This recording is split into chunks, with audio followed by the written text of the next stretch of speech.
오늘 날이 굉장히 포근하죠. 저도 새벽에 날이 너무 포근해서 너무너무 좋았습니다. 왜냐하면은 요즘 들어서는 겨울이 추위가 너무 힘들어요. 그래서 이 추위를 견뎌낸다는 것이 참 쉽지 않다라는 생각이 들어서 겨울이 싫은 계절이 됐습니다.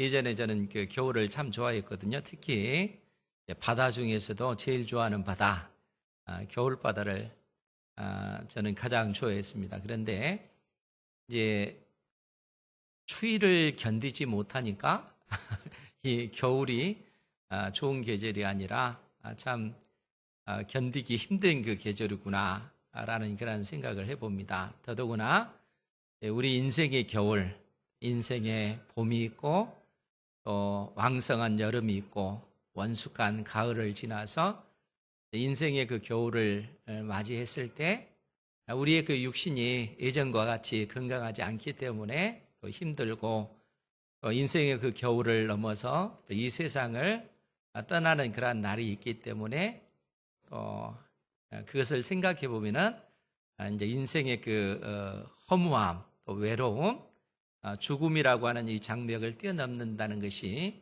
쉽지 않는 그러한 문제이기 때문에 좀 오히려 인생의 그 겨울은 쓸쓸하고 외롭고 힘든 그러한 과정이 아닌가 하는 생각을 해봅니다. 그렇기 때문에 이제 이 인류의 수많은 어떤 문제들, 또 전쟁의 문제라든가 또 기근, 자연재해 문제, 우리 인생들이 겪는 가난의 문제라든가 이러한 문제들을 사실 인류가 해결하기 위해서 또 이 세상의 수많은 그러한 지혜자들이 참된 지혜를 추구했지만 우리 인생이 가지고 있는 근원적인 문제인 죽음의 문제, 생명이 있는 모든 것들은 다 죽기 때문에 이 죽음의 문제를 해결할 만한 그러한 지혜가 이 세상에는 없습니다. 그래서 바울 사도는 하나님께서 이 세상에 지혜를 폐하셨다라고 선언하고 하나님의 그 지혜, 십자가에 달리신 예수 그리스도가 하나님께서 우리 인생에게 제시하신 유일한 지혜다라고 그렇게 선언하고 계십니다. 그래서 우리 주님께서도 요한복음 14장 6절을 통해서 내가 곧 길이요 진리요 생명이니 나로 말미암지 않고는 아버지께로 올 자가 없느니라 라고 말씀하셨습니다. 예수님께서 길이다라고 했을 때는 예수님만이 유일한 길이다라는 얘기예요. 다른 길은 없다는 겁니다. 예수님만이 유일한 길이요, 또 예수님만이 절대적인 진리요, 예수님만이 우리 인생에 영원한 생명을 주시는 사망 권세를 이기시고 부활 생명을 주시는 영원한 생명을 주시는 분이 오직 예수 그리스도시다 라고 우리 주님께서 약속해 주고 있는 것입니다. 그래서 우리가 잘 알다시피 요한복음 1장 12절을 통해서도 영접하는 자 곧 그 이름을 믿는 자들에게는 하나님의 자녀가 되는 권세를 주셨으니 라고 주님께서 약속해 주셨습니다. 하나님의 자녀가 되는 권세라고 하는 것은 합법적인 그 자격, 법적인 그 권리를 의미하는 거예요. 그러니까 하나님께서 내신 이 세상에 내신 유일한 그 길이 사망 권세를 이기고 부활할 수 있는 유일한 길, 영원한 생명을 얻을 수 있는 그 유일한 그 길이 십자가에 달리신 예수 그리스도시기 때문에 누구든지 예수님께서 나의 죄 때문에 십자가에 못 박혀 죽으신 하나님의 아들이다 하는 사실을 믿는 자에게 하나님의 자녀가 되는 권세, 즉 사망 권세를 이기고 부활 생명을 갖는 그러한 하나님의 자녀가 되는 그 자격을 예수 그리스도를 영접한 자에게 하나님께서 약속해 주셨다는 거예요. 하나님의 나라를 상속받는 상속자의 그 자격을 하나님께서 주시겠다라는 그러한 사실입니다. 그리고 하나님께서 우리에게 보증해 주셨습니다. 너는 하나님의 자녀다라는 사실을 보증해 주셨는데 그 보증이 뭐라고 했습니까? 그 보증이 성령께서 우리에게 임하신다는 사실이에요. 그래서 고린도 후서 1장 22절을 통해서도 뭐라고 말씀하셨어요? 그가 또한 우리를 인치시고, 즉 하나님께서 또한 우리를 인치시고 도장을 꽝 찍었다는 거예요. 너는 내 것이라. 너는 하나님의 자녀다. 하나님께서 약속한 천국을 상속받은 자녀다. 하나님께서 내 자녀다 도장을 꽝 찍으시고 보증으로 우리 마음에 성령을 주셨느니라. 우리 안에 성령이 계시는 거예요. 그러니까 예수 그리스도를 믿는 모든 사람에게는 여러분들이 느끼든 느끼지 못하든 하나님의 성령이 계시는 것입니다. 하나님의 성령께서 우리 안에 계셔요. 그리고 그 성령님은 영원히 떠나지 않습니다. 이것은 주님께서 이미 약속해 주셨습니다. 그렇기 때문에 우리가 요한복음 14장 16, 17절 말씀에 보면요. 16절을 먼저 한번 볼게요. 거기에 주님께서 뭐라고 말씀하시냐면은 내가 아버지께 구하겠으니 그가 또 다른 보혜사를 너희에게 주사 영원토록 너희와 함께 있게 하리니. 보혜사 성령님을 우리에게 주실 것이고 성령 하나님은 영원히 우리를 떠나지 않는다 라고 주님께서 말씀하고 나서 17절에 뭐라고 얘기를 하냐면은 그는 진리의 영이라. 세상은 능히 그를 받지 못하나니 이는 그를 보지도 못하고 알지도 못함이라. 그러나 너희는 그를 아나니 그는 너희와 함께 거하시며 또 너희 속에 계시겠습니다. 성령 하나님은 진리의 영이라는 거예요. 그리고 이 진리의 성령은 이 세상은 능히 그를 받지 못한다. 세상 사람들은 그 성령 하나님을 알지도 못한다는 거예요. 그리고 그 성령 하나님을 받을 수도 없다는 것입니다. 그러면서 우리 주님께서 말씀하시기를 그러나 너희는 성령을 아나니 성령은 너희와 함께 거하시며 또 너희 속에 영원히 우리와 함께 계시겠다는 거예요. 여러분들 속에 하나님의 성령이 계시는 줄 믿으시기 바랍니다. 예수 그리스도를 믿는 사람에게만 하나님의 성령이 계시는 거예요. 여러분들이 느끼든 느끼지 못하든 하나님의 성령은 우리와 함께 하시고 너는 하나님의 자녀다. 성령께서 끝까지 우리를 보증해 주고 계시는 것입니다. 그러면 여러분 생각해 보세요. 여러분들 속에 계신 하나님의 성령께서 여러분들의 인생 가운데 어떤 일을 하실까요? 성령께서 내 안에 계시는데 그 성령께서 내 안에서 어떤 일을 하실까? 무엇보다도 여러분들에게 하나님의 말씀이 증거되어졌을 때 여러분들은 그 말씀을 듣고 믿게 되어지잖아요. 여러분들의 닫힌 귀가 열리고 여러분들의 이 굳은 마음이 제거되고 부드러운 마음을 갖게 하셔서 복음을 받아들이도록 만드신 분이 우리 안에 계신 하나님의 성령이십니다.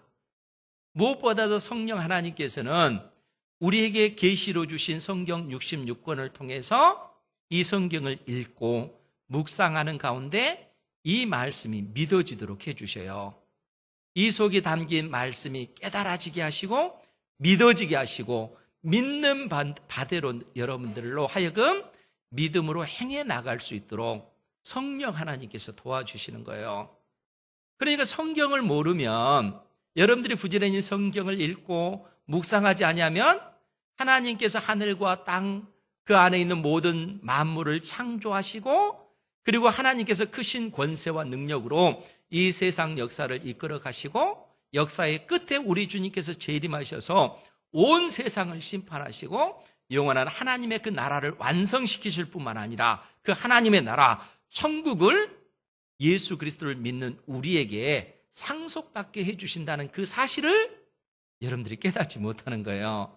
그런데 성경을 읽고 묵상하는 가운데 성령께서 이 진리를 말씀을 통해서 하나님의 그 계획과 비밀한 그 일들을 여러분들의 눈을 열어서 성경을 읽는 가운데 깨닫게 하시고 믿게끔 하시고 그리고 믿음으로 이 세상 속에서 구별되어 살아가도록 그렇게 돕는 일을 하나님의 성령께서 우리 안에서 역사하고 계시다는 거예요. 그럼 여러분 성경을 읽어야 되겠어요? 안 읽어야 되겠어요? 읽어야 되죠. 부지런히 읽고 묵상을 하셔야 됩니다. 성경을 모르면 하나님의 계획을 몰라요. 목사님 성경 안 읽고 내가 열심히 기도해서 깨달으면 되죠? 하나님께서 성령께서 깨닫게 해주시는 것도 말씀의 근거에서 깨닫게 해주시는 거예요. 그냥 허공에다가 그냥 우리가 기도했는데 그냥 깨달음을 주는 것이 아니에요. 말씀의 근거에서 하나님의 뜻을 알 수 있도록 성령께서도 우리 주님께서 말씀하신 그러한 것들을 생각나게 해주셔서 말씀을 알도록 해주신다는 거예요. 우리 안에 계신 하나님의 성령께서 이처럼 놀라운 은혜를 우리에게 베풀어 주시는 것입니다. 그리고 여러분들이 기억할 것, 이 성령 하나님은 오직 누구에게만 있다고요? 예수님을 믿는 사람들에게만 있어요. 이 세상 사람들은 그 진리를 알고 싶어도 알지 못한다는 거예요. 그렇기 때문에 바울 사도가 이 고린도전서 2장 16절에서 뭐라고 얘기를 했냐면은 누가 주의 마음을 알아서 주를 가르치겠느냐? 그러나 우리가 그리스도의 마음을 가졌느니라. 예수님의 마음을 우리가 가진 존재가 됐다는 거예요. 예수님의 마음이 어떠한지 우리가 어떻게 알겠어요? 우리 안에 계신 성령께서 예수님께서 행하신 그 모든 일들, 주님께서 가르치신 그 모든 것들을 생각나게 함으로써 하나님의 뜻이 무엇인지, 우리 주님께서 품으셨던 그 마음이 무엇인지 하나하나 알게끔 그렇게 해주신다는 거예요. 그렇기 때문에 우리가 하나님의 말씀을 모르면 하나님의 뜻, 예수님의 마음을 알고 싶어도 알 수가 없다는 거예요. 예수님의 말씀을 알지 못하면, 예수님의 마음을 알지 못하면 주님을 사랑한다고 열심히 고백하며 열심히 신앙생활을 했는데 오히려 주님을 대적하는 그러한 결과가 빚어질 수도 있다는 거예요. 그 예가 고린도 교회 성도들이라는 거예요. 그래서 오늘 바울 사도가 고린도 교회 성도들에게 뭐라고 말씀하시냐면은 우리 3장 1절 말씀을 같이 한번 보겠습니다. 3장 1절 시작. 형제들아, 내가 신령한 자들을 대함과 같이 너희에게 말할 수 없어서 육신에 속한 자 곧 그리스도 안에서 어린 아이들을 대함과 같이 하노라. 아멘. 지금 바울 사도는 고린도 교회 성도들을 향해서 형제들아 라고 그렇게 얘기를 하는 거예요. 예수 그리스도 안에서 한 형제이기 때문에 그런 것이죠. 형제들아, 그런데 내가 신령한 자들을 대함과 같이 너희에게 말할 수가 없다 라고 얘기하는 거예요. 여기서 신령한 자들이란 뜻은 성령 하나님에 속한 자들이란 뜻이에요. 그러니까 진리의 성령이 있는 자들을 얘기하는 겁니다. 하나님의 성령이 있으면 그 성령을 통해서 하나님의 뜻을 알고 하나님께서 원하시는 그러한 믿음의 삶을 살아야 되잖아요. 그런데 고린도 교회 성도들의 삶의 모습은 성령에 속한 삶이 아니라 오히려 이 세상에 속한 사람들, 즉 육신에 속한 사람들과 같은 삶의 모습을 살고 있다는 거예요. 그래서 내가 성령에 속한 자들을 대함과 같이 너희에게 말할 수 없어서 육신에 속한 자, 곧 그리스도 안에서 어린 아이들을 대함과 같이 하노라 라고 지금 말하고 있다는 거예요. 여러분, 이 고린도 교회 그 성도들도 바울 사도가 복음을 전하기 전에 그들 역시 세상 사람들이잖아요. 즉 육신에 속한 사람, 성령이 없는 사람들이었다는 거예요. 그런데 바울 사도가 복음을 전했을 때 그들이 그 복음을 듣고 성령께서 그들의 마음을 열어주시니까 예수님을 나의 구주로 영접한 거예요. 그리고 그들 속에 하나님의 성령이 계시는 겁니다. 그런데 문제는 뭐냐면은 하나님의 성령이 계시면 이제 내가 이 세상에서 살아가지만 세상 사람들과 똑같은 삶의 방식으로 살아가는 것이 아니라, 세상의 질서대로 살아가는 것이 아니라 하나님께서 원하시는 그 믿음의 길을 걸어가야 되는데, 지금 이 고린도 교회 성도들은 그들 속에 하나님의 성령이 계심에도 불구하고 삶의 모습은 육신에 속한 사람들, 즉 성령이 없는 사람들과 같은 삶의 모습을 보여주고 있다는 거예요. 그럼 여러분 생각해 보세요. 이 세상 사람들이 사는 삶의 방식, 도대체 고린도 교회 성도들이 어떤 삶을 살았기 때문에 너희들 속에 하나님의 성령이 계시지만 너희들은 세상 사람들과 똑같은 그러한 삶, 즉 구원은 받았지만 영적으로 갓난아기와 같은 그러한 모습으로 살아간다, 이렇게 말씀을 했을까요? 지금 바울 사도가 그래서 2절에 뭐라고 얘기를 하냐면은, 내가 너희를 젖으로 먹이고 밥으로 아니하였노니 이는 너희가 감당하지 못하였음이거니와 지금도 못하리라. 여러분, 젖을 누가 먹는 거예요? 갓난아기가 먹잖아요. 우리 로이, 우리 김건호 집사님, 그 둘째 로이 같은 경우는 엄마 젖을 먹어야 되잖아요. 그 갓난아기에게 밥을 먹이면 먹을 수 있겠어요? 못 먹잖아요. 갓난아기는 젖을 먹어야 되는 겁니다. 그런데 바울 사도가 이 고린도 교회 성도들에게 복음을 전해서 그들이 예수님을 믿고 구원을 받았을 때 영적인 갓난아기였기 때문에 그 복음의 기초적인 사실을 통해서 그들이 하나님의 자녀가 된 것이죠. 그런데 갓난아기는 어떻게 돼야 돼요? 성장해야 되잖아요. 시간이 지나가면은 이 갓난아기가 젖을 떼고 밥을 먹고 이 튼튼한 그런 어떤 그 장성한 그런 믿음의 그 분량에 이르도록 성장이 가야 되잖아요. 그런데 고린도 교회 성도들의 그 문제는 지금 뭐냐면은, 내가 너희를 젖으로 먹이고 밥으로 아니하였노니 이는 너희가 감당하지 못하였음이거니와 지금도 못하리라. 지금도 그렇다는 거예요. 그러니까 갓난아기가 아니라 너희들은 성장했어야 되는데, 밥을 먹어야 되는데 여전히 너희들은 젖을 먹는 영적 갓난아기의 그 모습을 띠고 있다는 거예요. 그러면 그 모습이 어떤 모습일까요? 그들 속에 시기와 분쟁, 다툼의 문제가 있기 때문에 그런 것입니다. 그래서 3절에서 뭐라고 바울 사도가 얘기를 하냐면은, 너희는 아직도 육신에 속한 자로다. 너희 가운데 시기와 분쟁이 있으니 어찌 육신에 속하여 사람을 따라 행함이 아니리요. 고린도 교회 안에 시기와 분쟁이 있다는 거예요.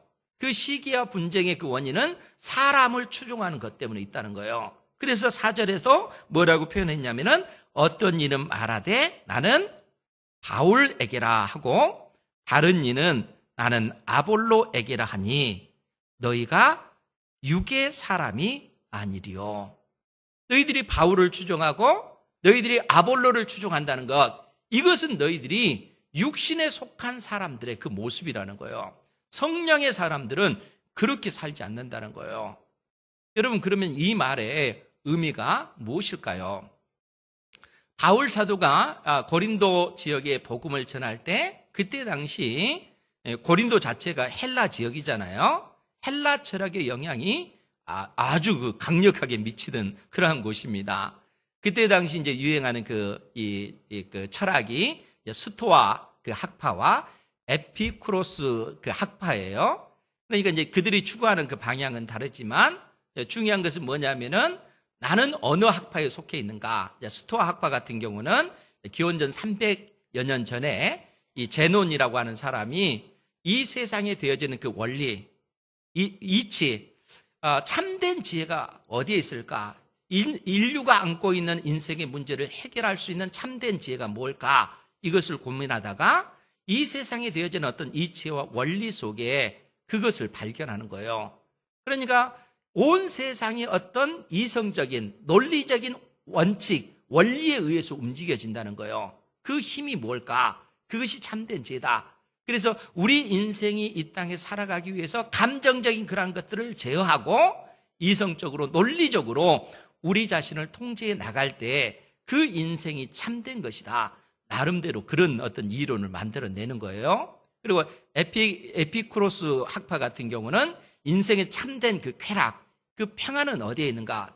그것은 고통이 없는 삶이다. 고통이 없는 그러한 삶을 살기 위해서는 우리가 어떻게 해야 될 것인가? 고통스러울 수 있는 그 모든 환경들, 그러한 것들을 배격하는 것이죠. 어찌됐든 이러한 그 철학자, 이러한 철학 사조에 힘입어서 이때 당시 지혜자들은 그 학파에 속해 있는 거예요. 그래서 당신은 어디에 있습니까? 나는 이런 학파에 있습니다. 라고 하면은 그 학파에 있다라고 하는 것 때문에 그 사람의 그 위치가 결정이 되어지는 거예요. 그러니까 우리가 살고 있는 이 세상도 역시 마찬가지잖아요. 이 세상의 어떤 질서도 이 땅에서 돈 많고 성공한 사람들, 이러한 사람을 중심으로 해서 사람들이 몰려들잖아요. 이 땅에서 어떤 그 학문적 탁월한 업적을 이룬 사람을 중심으로 해서 그것을 배우기 위해서 사람들이 몰려들잖아요. 그리고 그 사람을 추종하는 겁니다. 그것이 이 세상의 그 질서라는 거예요. 그렇기 때문에 예수 그리스도를 믿는 하나님의 자녀들, 즉 고린도 교회 성도들이 예수님을 믿고 나서 교회에 들어와서 그들이 어떤 모습으로 신앙생활을 하냐면은 이 고린도 교회는 누가 개척했나? 누가 했어요? 바울 사도가 고린도 교회를 개척했잖아요. 바울 사도를 통해서 고린도 교회가 개척되어졌기 때문에 그 은혜를 입은 사람들은 바울 사도 하면은 위대한 우리의 선생님 이렇게 생각한다는 거예요. 그리고 그 이후에 아볼로가 와서 이 고린도 쪽에서 하나님의 말씀을 전했어요. 그 말씀을 통해서 많은 사람들이 은혜를 입었어요. 더더구나 이 아볼로 같은 경우는 수사하게 능통한 사람, 사람을 설득시키는 그 기술이 탁월한 사람이에요. 그리고 하나님의 말씀에 능통했기 때문에 아볼로가 설교할 때 많은 사람들이 예수님을 믿고 구원을 받았다는 거예요. 그러니까 그들 속에 이처럼 탁월한 영적인 그 능력과 가르침을 주는 이 아볼로 선생님이야말로 진정 우리가 추구해야 될 그런 선생님이다. 아볼로를 높이기 시작했어요. 무슨 소리? 이 고린도 교회는 바울 사도가 세운 그러한 교회고 바울 사도가 쏟아부었던 그 열정, 그 에너지가 얼마나 큰데 우리는 바울 선생님이야. 이러다 보니까 어떻게 돼요? 이러한 문제로 인해서 시기와 다툼과 분쟁의 문제가 생기는 거예요. 이러한 어떤 그 질서, 이러한 이치는 이 세상의 질서라는 거예요. 육신에 속한 사람들이 추구하는 삶의 방식이 그러한 것이라는 겁니다. 그렇기 때문에 오늘 그 바울 사도는 뭐라고 얘기를 하냐면 5절에서 그런즉 우리 5절 말씀 같이 한번 보죠. 시작. 그런즉 아볼로는 무엇이며 바울은 무엇이냐? 그들은 주께서 각각 주신 대로 너희로 하여금 믿게 한 사역자들이니라. 아멘. 그러니까 고린도 교회 성도들이 나는 바울 편, 나는 아볼로 편 이렇게 하면서 서로 상대방을 향하여 비난하고 시기하고 다투는 이런 문제가 교회 안에서 발생하는 거예요. 그래서 바울 사도가 하는 얘기가 뭡니까? 아볼로는 무엇이냐? 바울은 무엇이냐? 그럼 이 질문을 여러분들이 생각하셔야 돼요. 아볼로는 누구냐? 바울은 누구냐? 이렇게 묻지 않고 아볼로가 무엇이냐? 바울이 무엇이냐? 즉 그 말은 그들이 하는 그 일이 그들은 무슨 일을 하는 무슨 역할을 하는 사람들이냐? 그 의미라는 거예요.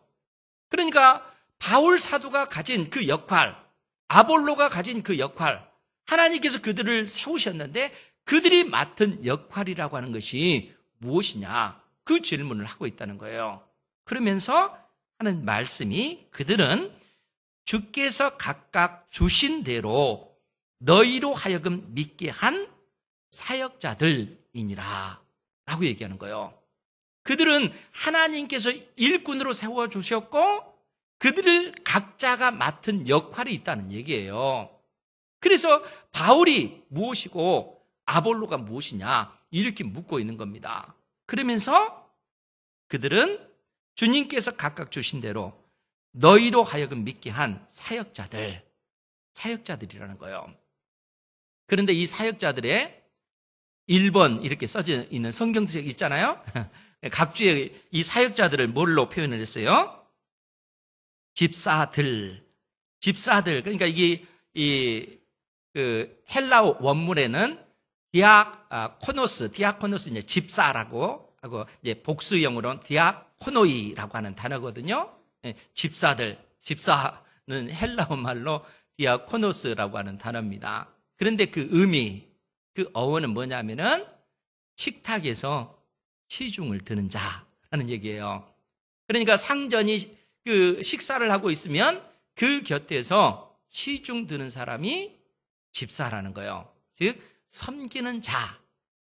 여러분들이 그 집사의 그 직분을 그 받았다라고 했을 때 그 집사의 직분은 높임을 받기 위한 그런 직분이 아니라 섬기는 종이 되라고 그 집사의 직분을 준 겁니다.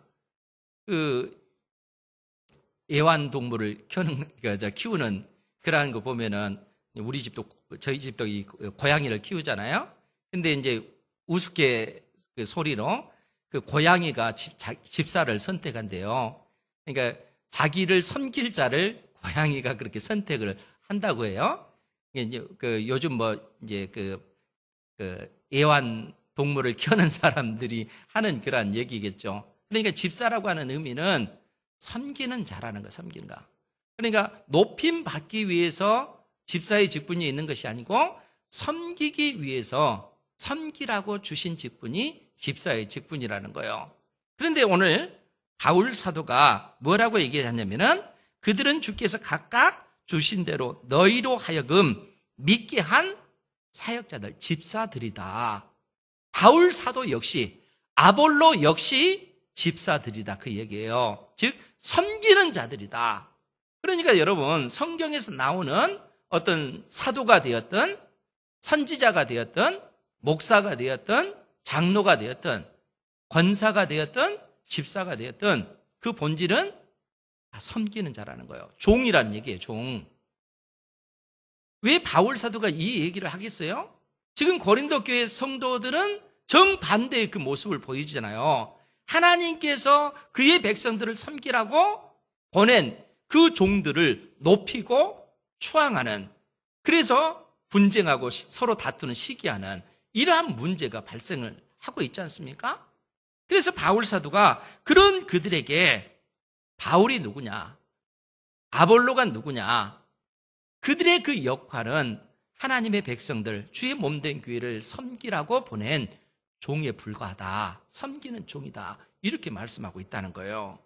그래서 6절 이하에 뭐라고 얘기하냐면은 나는 심었고 아볼로는 물을 주었으되 오직 하나님께서 자라나게 하셨나니.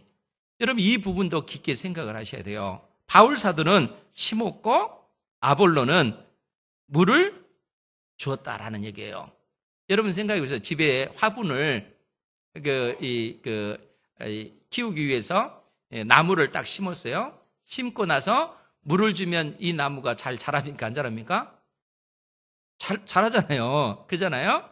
그래서 사람들이 착각하는 게 뭐냐면은 바울이 심었고 아볼로가 물을 주면 우리는 자연스럽게 나무가 잘 자라겠지 이렇게 생각한단 말이에요. 그런데 그게 아니라는 거예요.